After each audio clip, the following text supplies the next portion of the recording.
Halo, saya Nurul. Saya Rizka. Saya Felisa. Akan menjelaskan analisis kebutuhan basis data dan cara mengimplementasikan dalam MySQL. Hai guys, kalian tahu nggak sih? Dalam dunia digital, saat ini pengolahan data menjadi aspek krusial dalam berbagai bidang, termasuk akademik atau pendidikan. Sistem basis data memainkan peran penting dalam menyimpan, mengorganisir, dan mengakses informasi secara efisien sehingga mendukung pengambilan keputusan yang lebih baik. Video kali ini akan membahas implementasi sistem basis data untuk manajemen akademik di sekolah dasar dengan fokus pada penerapan teknologi database relasional seperti MySQL untuk mengelola data siswa, guru, nilai, dan mata pelajaran. Pada RIB ini, sistem akademik sekolah dasar terdiri dari 5 entitas utama, yaitu siswa, kelas, guru, mata pelajaran, dan nilai. Setiap entitas saling berhubungan untuk mendukung proses pengelolaan data akademik, termasuk entitas siswa. Entitas siswa menyimpan data di entitas peserta didik. Atribut utama pada tabel ini adalah ID siswa sebagai primary key. Kemudian terdapat NIS, nama siswa, jenis kelamin, tanggal lahir, dan juga alamat. Tabel juga memiliki ID kelas sebagai forensic key yang menunjukkan bahwa setiap siswa terdapat pada satu kelas tertentu. Kedua, entitas kelas. Entitas kelas digunakan untuk menyimpan data kelas di sekolah. Primary key pada tabel ini adalah ID kelas dengan atribut nama kelas dan tingkat. Selain itu, terdapat ID wali guru sebagai forensic key yang menghubungkan kelas dengan guru yang berperan sebagai wali kelas. Ketiga, entitas guru. Entitas guru menyimpan data tenaga pengajar. Primary key pada tabel ini adalah ID guru dengan atribut NIP, nama guru, jenis kelamin, alamat, dan nomor telepon. Data guru digunakan sebagai referensi untuk wali kelas dan dapat dikembangkan untuk pengajaran mata pelajaran. Yang keempat, entitas mata pelajaran. Entitas mata pelajaran menyimpan data mata pelajaran yang diajarkan di sekolah. Primary key adalah ID mapel dengan atribut nama mata pelajaran dan KKM sebagai nilai ketentuan minimal. Yang terakhir, entitas nilai. Entitas nilai digunakan untuk mencatat hasil belajar siswa. Primary key pada tabel ini adalah ID nilai. Tabel ini memiliki ID siswa dan ID mapel sebagai forensic key, sehingga setiap nilai terhubung langsung dengan siswa dan mata pelajaran tertentu. Atribut nilai tersendiri dari nilai tugas, nilai UTS, dan nilai UAS. Lanjut, kita ke normalisasi. Di sini kita ada tabel pada tahap first normal form atau 1NF. Merupakan tabel awal yang seluruh atributnya sudah memiliki nilai atomik atau tidak bernilai ganda dan setiap baris dapat diidentifikasi secara unik. Pada tabel 1NF ini, data siswa masih disimpan dalam satu tabel yang memuat informasi siswa, kelas, mata pelajaran, guru, dan nilai.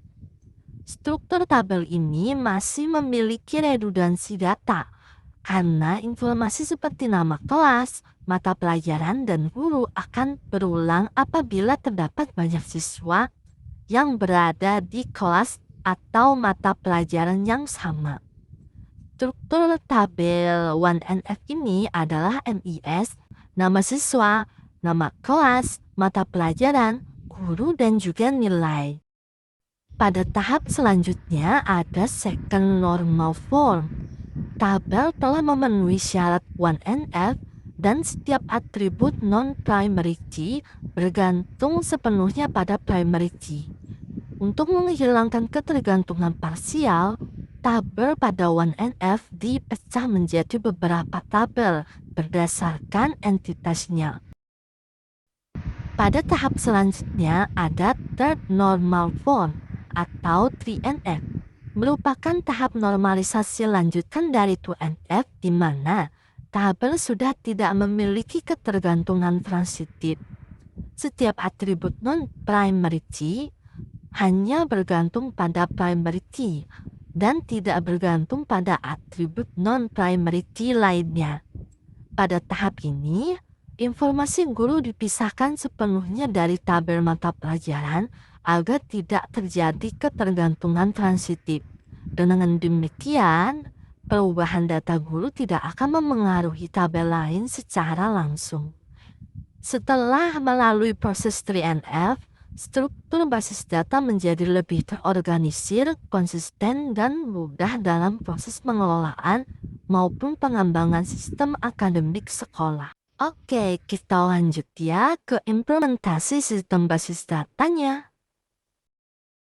Yang pasti, kita pertama bikin database dulu ya. Setelah berhasil, maka akan menunjukkan tanda kuning yang ada di video ya. Jika warnanya merah, berarti query-nya ada yang salah. Oke, lanjut kita pembuatan tabelnya. Pertama kita buat tabel guru dulu. Dimulai dengan ID guru, NIP, nama guru, jenis kelamin, alamat, dan juga nomor telepon. Dan jenis-jenis atributnya udah ada di video ya. Jika sudah berhasil, maka seperti biasa akan menampilkan tanda kuning yang ada di video. Selanjutnya pembuatan tabel kelas ya. Situ terdapat ID kelas, nama kelas, tingkat. Dimulai dengan ID kelas, nama kelas, tingkat, ID wali guru. Dengan menggunakan relasi menggunakan foreign key. Jangan lupa untuk memakai on update dan juga on delete untuk mempermudah pembaruan data dan penghapusan data.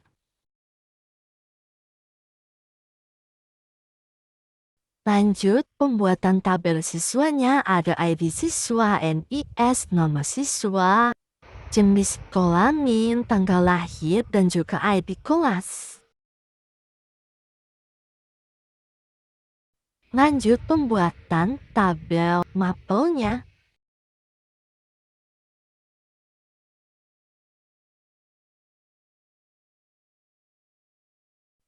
Yang terakhir pembuatan tabel nilai.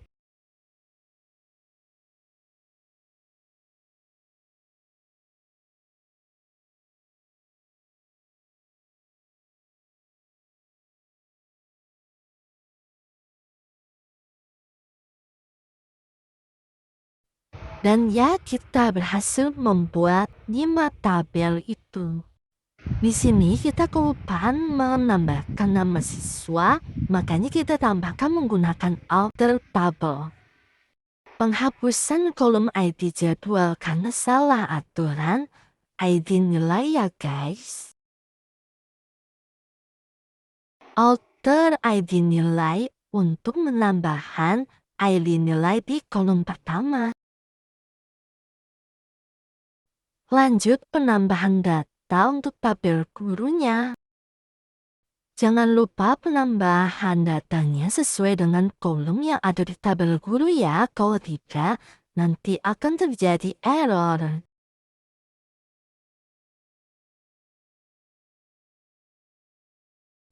Lanjut penambahan data pada tabel kelas.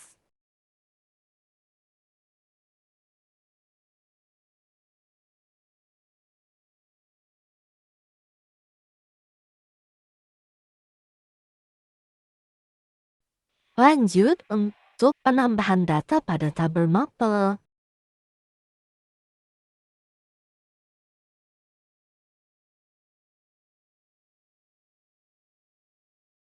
Lanjut penambahan data pada tabel nilai.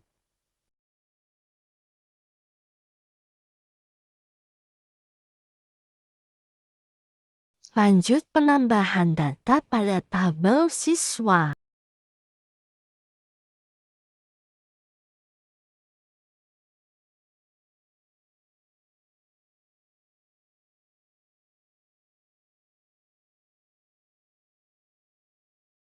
Hasilnya seperti ini ya guys. Ini tabel gurunya.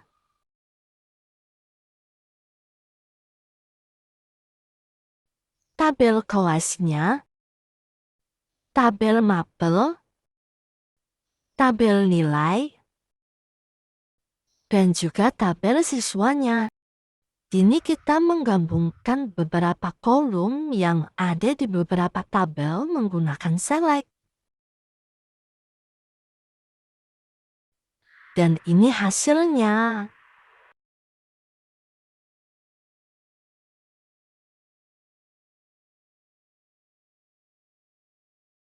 Ini select sederhananya dengan menggabungkan beberapa kolom di beberapa tabel. Dan ini hasilnya.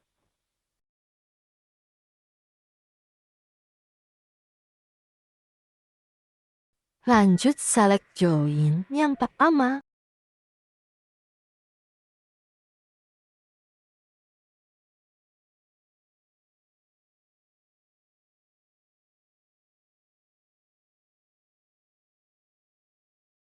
Dan ini hasilnya. Selanjutnya select join yang kedua.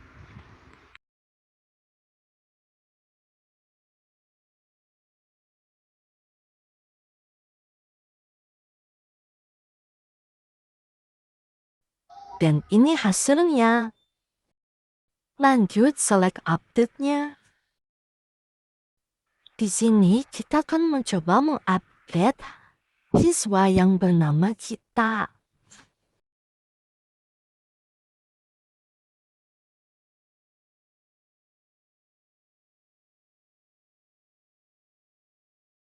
Dan ini hasilnya.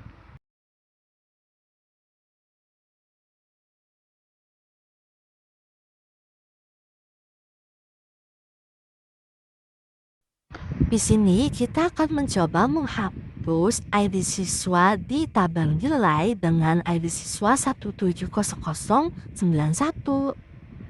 Dan ya, berhasil. Coba kita lihat tabel nilainya ya. Terlihat ya guys, datanya jadi berkurang kan? Jadi itulah hasil implementasi dari kami. Kita akhiri video kali ini. Terima kasih. Sampai jumpa kawan-kawan.